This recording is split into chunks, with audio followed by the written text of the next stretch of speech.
In 1981, Willem and Elaine de Kooning welcomed filmmaker Courtney Sale Ross to their Long Island home and studios.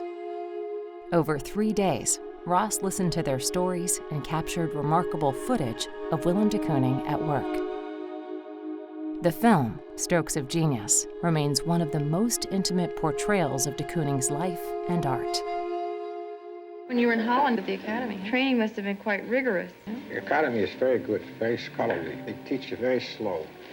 By the time I was about the 4th year, there were only a few left of the original group.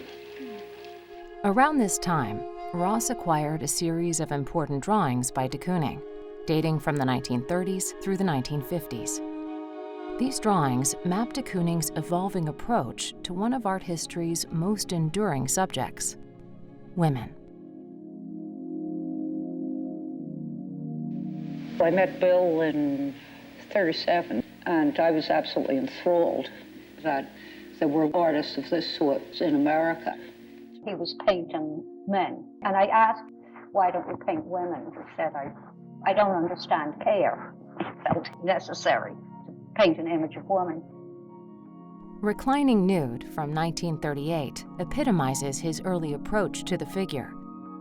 It is stark and sinuous.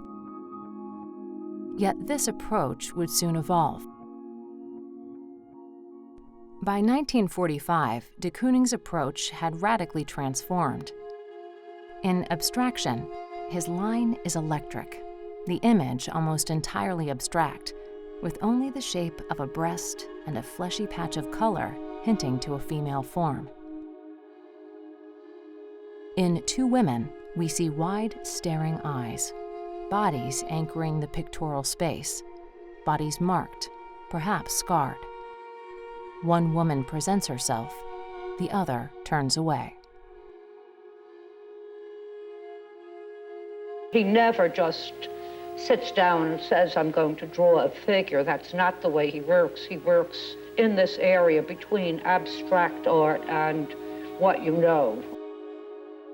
Naturalism, expressionism, abstract expressions.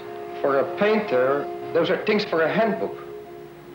But it doesn't matter in art if you have the latest and most brilliant idea or just a little innocent point of view.